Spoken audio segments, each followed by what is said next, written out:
Assalamualaikum warahmatullahi wabarakatuh. Selamat pagi dan sejahtera buat kita semua. Mmm, Waalaikumsalam warahmatullahi wabarakatuh. Selamat pagi, Bu. ya, kita akan memulai rapat pada pagi hari ini. Sebelumnya, langkah baiknya jika kita berdoa terlebih dahulu supaya rapat kita berjalan dengan lancar dan menghasilkan keputusan yang tepat dan dapat dijalankan sebagaimana seharusnya. Berdoa menurut kepercayaan masing-masing, berdoa mulai.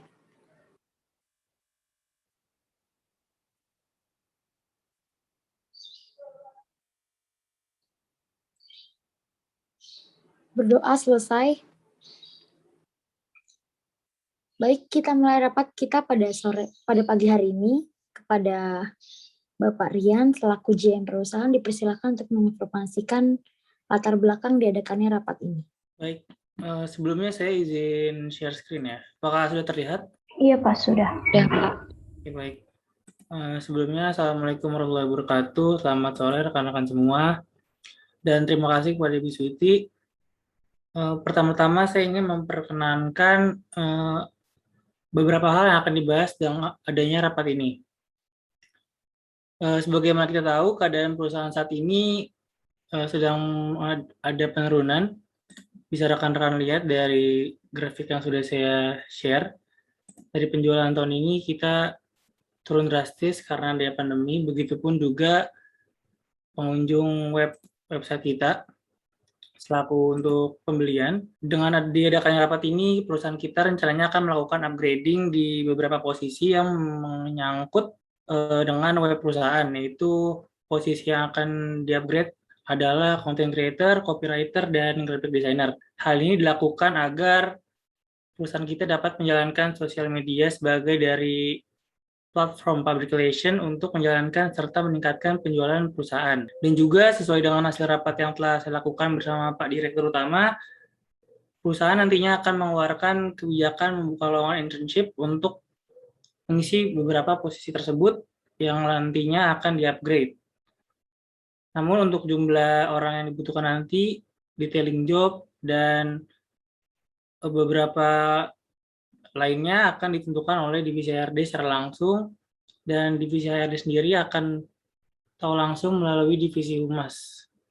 Nanti juga kemudian untuk kualifikasi, teknik rekrutmen, dan proses lainnya akan diserahkan sepenuhnya kepada divisi HRD. Mungkin itu saja yang saya informasikan untuk saat ini. Ada yang ingin ditanyakan mungkin? Maaf Pak, apakah kegiatan internship ini bersifat paid atau unpaid?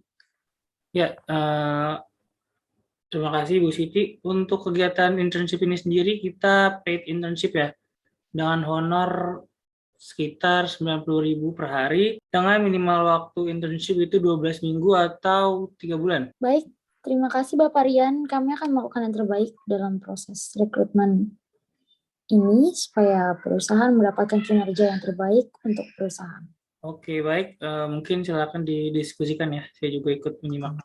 Baik Bapak, terima kasih. Oke, mari kita untuk para staf memberikan usulan perencanaan yang akan ditetapkan pada proses rekrutmen internship ini ya. Kita mulai dari kualifikasi yang harus dipenuhi oleh para rekruter.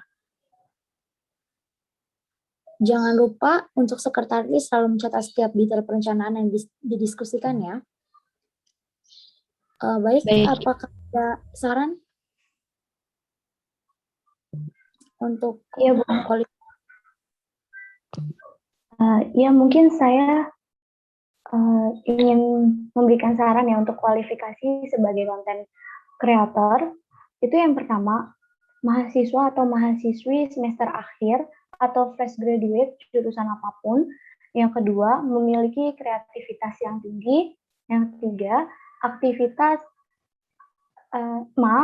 yang ketiga itu aktif dan terbiasa gitu dalam menjalankan berbagai sosial media. Dan yang keempat, mampu mengaplikasikan berbagai aplikasi desain.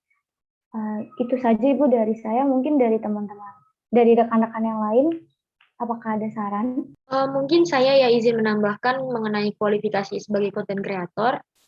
Di sini menurut saya kita perlu untuk mencari individu yang memiliki kebiasaan up to date atau mengikuti perkembangan zaman ya. Dengan begitu, pengiklanan perusahaan dan produk kita bakal tetap mengikuti zaman, terutama pada kalangan muda. Dan juga individu tersebut mampu bekerja sama dengan tim, disiplin, jujur, teliti, dan bertanggung jawab. Kira-kira bagaimana untuk rekan-rekan yang lain? Baik, saya setuju. Bagaimana dengan yang lain? Kalau tidak ada, kita langsung ke kualifikasi untuk posisi selanjutnya, itu copywriter. Apakah ada saran? Baik, Ibu, saya izin menyarankan tentang kualifikasi copywriting. Dapat ditulis yang pertama itu calon karyawan ini mahasiswa atau mahasiswi semester akhir atau fresh grade, jurusan apapun, tetapi yang diutamakan jurusan ilmu komunikasi. Yang kedua itu cepat berpikir dan belajar tentang hal-hal yang baru. Yang berikutnya itu memiliki pengalaman dalam bidang penulisan teks persuasif, terutama copywriting. Dan selanjutnya itu mampu bekerja sama dengan tim, serta memiliki sikap disiplin, jujur, dan bertanggung jawab. Bagaimana? Menurut saya, saran saya seperti itu. Ya, saya juga setuju. Apakah ada yang menambahkan? Atau yang lain bagaimana? Tidak, Bu. Menurut saya juga seperti itu sudah cukup. Baik, selanjutnya untuk kualifikasi graphic designer. Apakah ada yang ingin? Mungkin saya ya Bu, ingin menambahkan mengenai kualifikasi sebagai graphic design. Beberapa ketentuannya seperti berikut. Yang pertama, mahasiswa atau mahasiswi semester akhir atau fresh graduate, jurusan apapun, namun diutamakan jurusan DKV, karena selaras dengan pekerjaan yang akan mereka kerjakan. Gitu. Lalu yang kedua, aktif, kreatif, dan inovatif. Yang ketiga, mampu mengaplikasikan berbagai aplikasi desain, terutama AI dan AP. Lalu mampu bekerja sama dengan tim, disiplin, jujur, teliti, dan bertanggung jawab. Mungkin untuk teman-teman rekan-rekan yang lain, ada yang mau ditambahkan atau bagaimana? Saya boleh saran? Saya punya saran nih untuk yang graphic design. Saya menyarankan untuk calon internship atau calon mahasiswa itu untuk mengirimkan portofolio nantinya ke email perusahaan atau ke email HRD. Itu terserah dari Ibu Siti dan rekan-rekan HRD lainnya. Mungkin itu saja, karena untuk graphic designer ini kita juga harus melihat bagaimana kemampuan dari calon internship ini, apakah sesuai dengan kebutuhan perusahaan atau tidak. Baik, terima kasih Bapak Rian.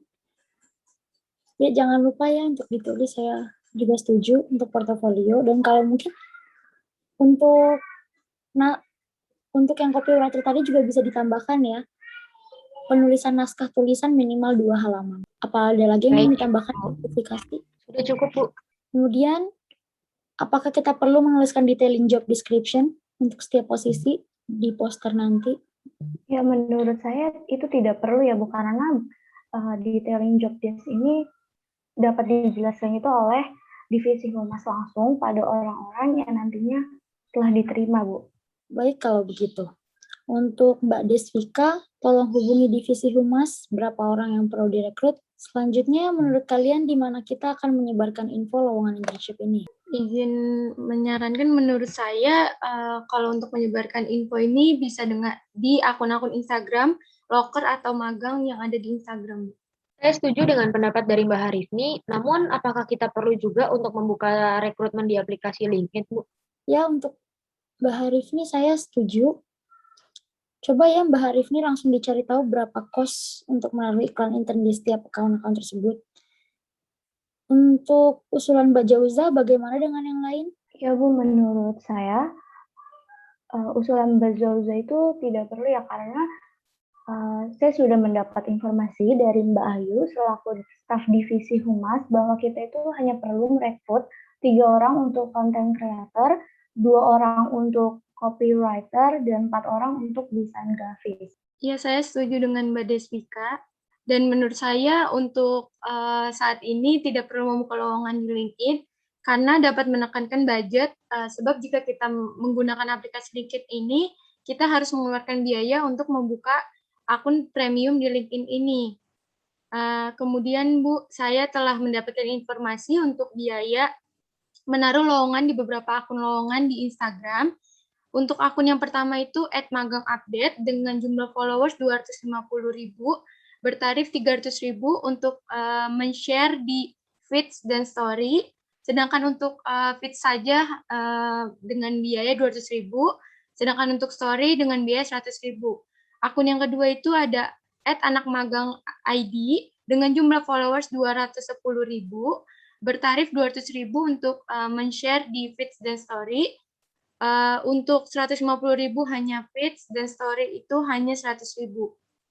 Akun yang ketiga itu ada @magangjakarta_id dengan jumlah followers 36.000, bertarif 200.000 untuk share di feeds dan story. Untuk feed saja 130.000 dan untuk story saja 80.000. Mohon maaf sebelumnya Bu, berapa budget yang telah ditetapkan untuk proses rekrutmen ini Bu? Maaf sebelumnya jika saya memotong, tapi saya kurang berpendapat dengan Mbak Harifni, sebab menurut saya orang-orang yang menggunakan aplikasi LinkedIn ini justru orang-orang yang lebih up to date dan juga mengikuti perkembangan zaman, di mana berarti kita banyak mendapati individu yang cukup terbiasa dalam bidang teknologi dan juga memiliki kreativitas dan berinovasi.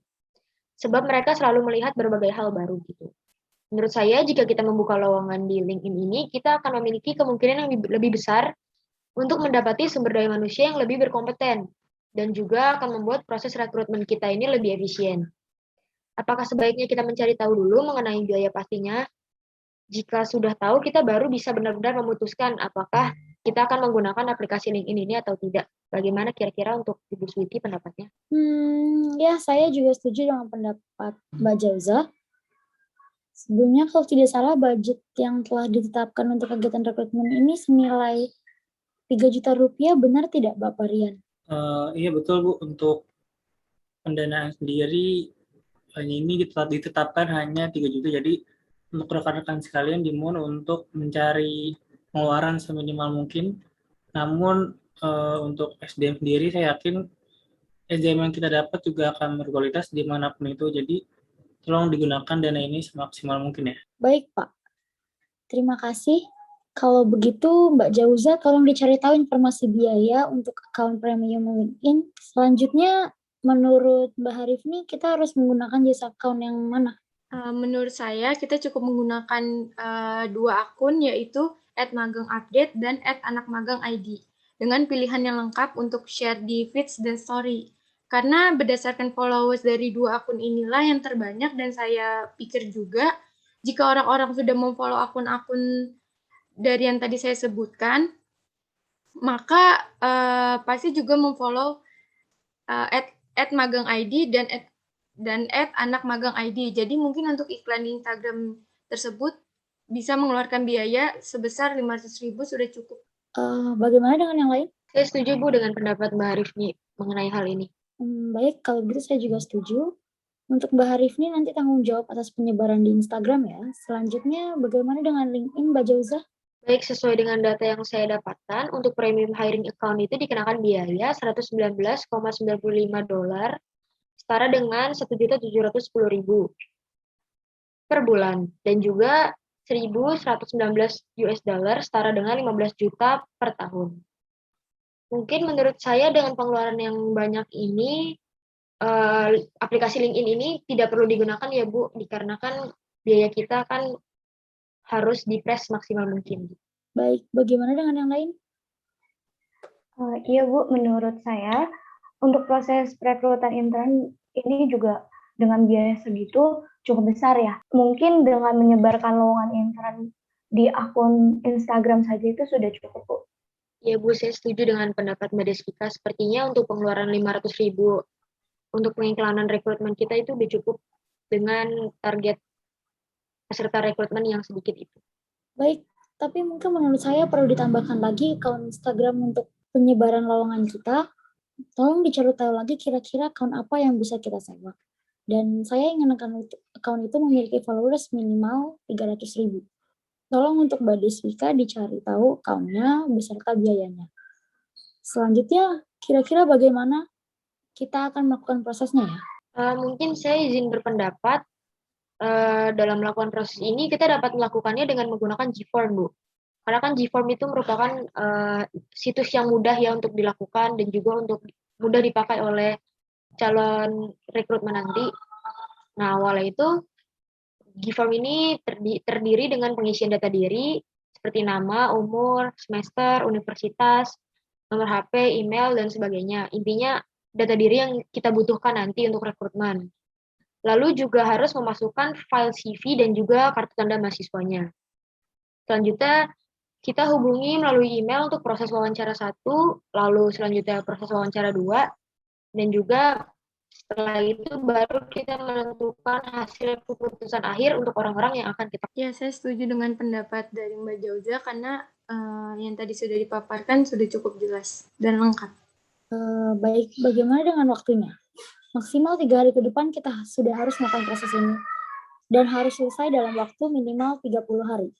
Mungkin Bu, mungkin besok lusa kita sudah bisa menyebarkan iklan lowongan di Instagram ini. Kemudian untuk waktu pengisian Google Form-nya itu seminggu, 2 hari kita seleksi orang-orang yang mengikuti wawancara, kemudian besoknya kita hubungi orang-orang tersebut, dan di hari selanjutnya kita akan adakan proses wawancara selama 2 hari, dan penempatan yang lolos dan tidaknya. Kemudian besoknya kita besoknya kita melakukan wawancara berikutnya selama 1 kali 24 jam. Kita bisa menghubungi para peserta yang lolos dan tidak. Kemudian besoknya kita melakukan proses wawancara yang dilakukan selama 2 kali 24 jam. Kita akan menetapkan orang-orang yang lolos atau tidak. Lalu kemudian kita bisa menghubungi orang-orang yang lolos dan mengarahkan mereka pada divisi humas. Saya setuju Bu dengan pendapat Mbak Harifni karena sangat singkat dan juga kita bisa memaksimalkan rekrutmen ini. Baik, saya juga setuju. Tolong untuk sekretaris dibuat ya timeline jadwal penanggalannya. Ya, baik Ibu. Nanti akan saya buatkan timeline. Iya Bu, ini saya sudah menemukan ya akun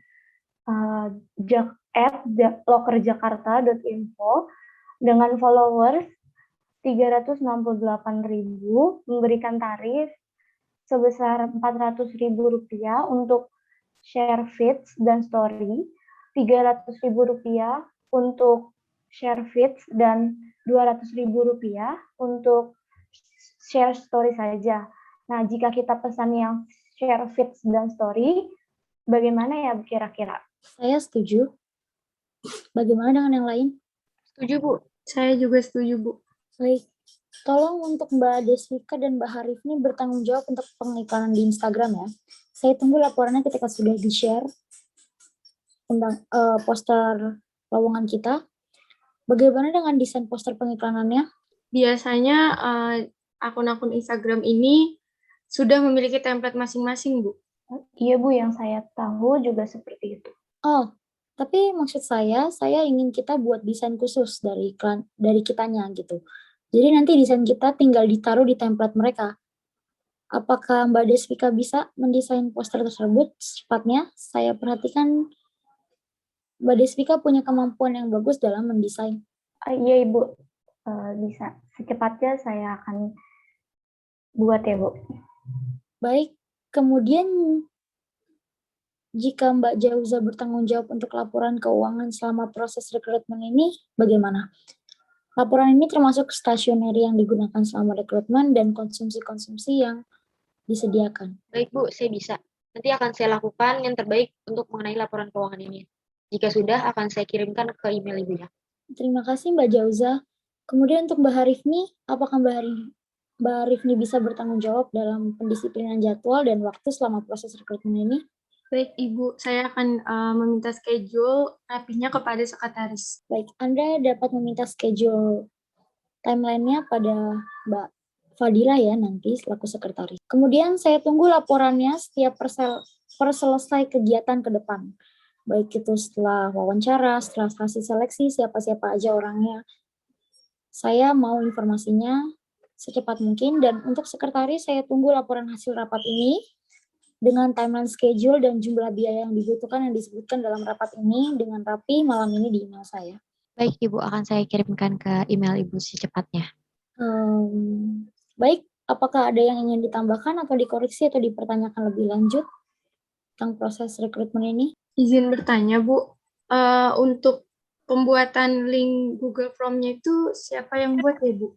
Apakah Anda bisa Mbak? Baik, bisa Bu. Baik, Mbak Harifni saja. Apakah ada lagi? Ya, Ibu, saya izin bertanya ya.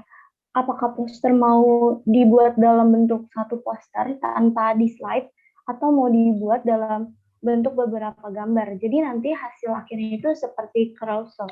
Menurut saya mungkin carousel ya, supaya setiap informasi terlihat jelas dan tetap menarik. Bagaimana dengan yang lain? Ya, saya sangat sependapat dengan Ibu Switi, dan juga untuk Mbak Desvika jangan lupa untuk membuat desainnya dengan ukuran untuk Instagram Story, mengingat kita menggunakan paid promote di akun lowongan kerja itu kan untuk feeds dan story, jadi jangan lupa juga untuk disiapkan desain untuk story-nya. Ya, baik. Terima kasih Mbak Zoza. Baik, apakah ada lagi? Mungkin sudah cukup, Bu. Sudah cukup jelas. Baik, kita akhirilah rapat kita hari ini. Apakah ada yang ingin ditambahkan untuk Bapak Rian selaku GM?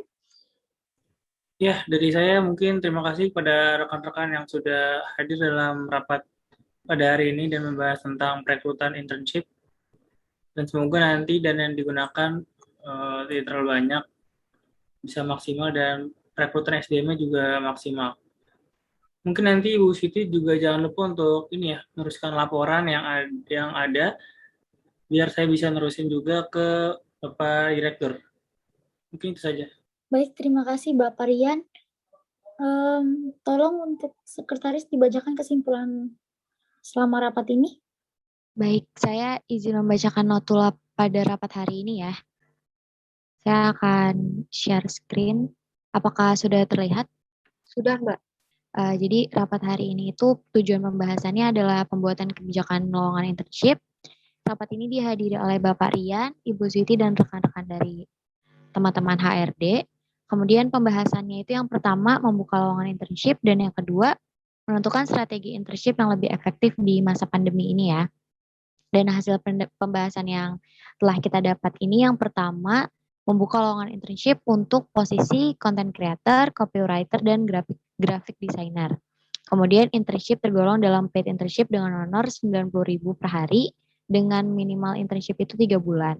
Kemudian rekrutmen internship kali ini ditetapkan budget sebesar 3 juta rupiah dan sebagian besar akan digunakan pada pengiklanan informasi pada akun Instagram @magangupdate sebesar 300.000, @anakmagang.id dengan tarif 200.000 dan @lokerjakarta.info dengan tarif 400.000. Kemudian kita tidak melakukan penyebaran informasi melalui LinkedIn dikarenakan pembiayaan yang terlalu besar dan kita membutuhkan 3 orang untuk content creator, 2 orang untuk copywriter, dan 4 orang untuk graphic designer.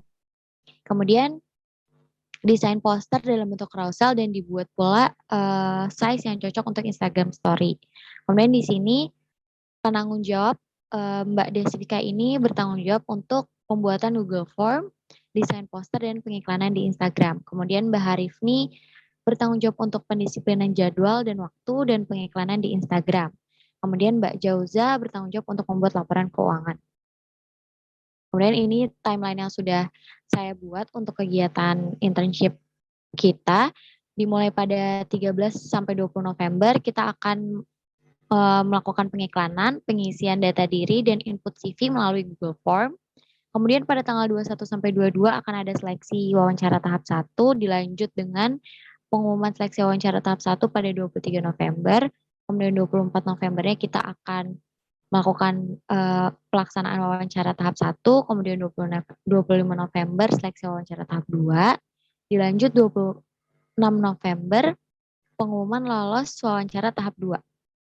Kemudian 27 Novembernya kita pelaksanaan wawancara tahap 2 dan 28 sampai 29 November ini seleksi akhir. Dan pengumuman lolos rekrutmen internship-nya akan dilakukan pada 30 November. Kemudian di sini terdapat kualifikasi yang telah rekan-rekan bahas. Pertama ini untuk content creator, kita membutuhkan mahasiswa atau mahasiswi semester akhir atau fresh graduate untuk jurusan apapun, kemudian memiliki kreativitas yang tinggi, aktif dan terbiasa dalam menjalankan berbagai sosial media, mampu mengaplikasikan berbagai aplikasi desain dan up to date. Kemudian mampu bekerja sama dalam tim, disiplin, jujur, teliti, dan bertanggung jawab. Kemudian untuk copywriter ini mahasiswa semester akhir atau fresh graduate dan diutamakan jurusan ilmu komunikasi.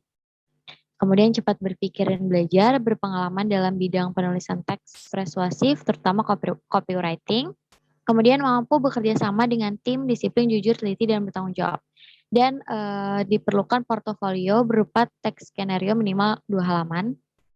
Kemudian untuk graphic design, mahasiswa atau mahasiswi semester akhir, dan diutamakan itu jurusan DKV. Kemudian aktif, kreatif, dan inovatif, mampu mengaplikasikan berbagai aplikasi desain, terutama AI dan AP.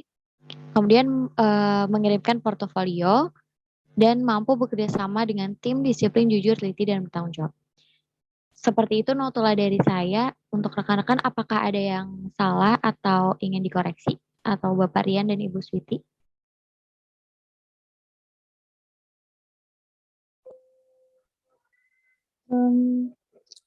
Saya pikir sudah cukup. Terima kasih banyak Mbak Fadilah. Baik, nanti notula ini akan saya kirimkan melalui email kepada Ibu, Bapak, dan rekan-rekan sekalian ya. Terima kasih. Terima kasih Mbak. Baik, kita akhiri rapat ini. Sebelum kita mengakhiri rapat ini, mari kita berdoa supaya apa yang telah direncanakan dapat berjalan lancar dan memberikan hasil yang terbaik buat perusahaan. Berdoa dimulai.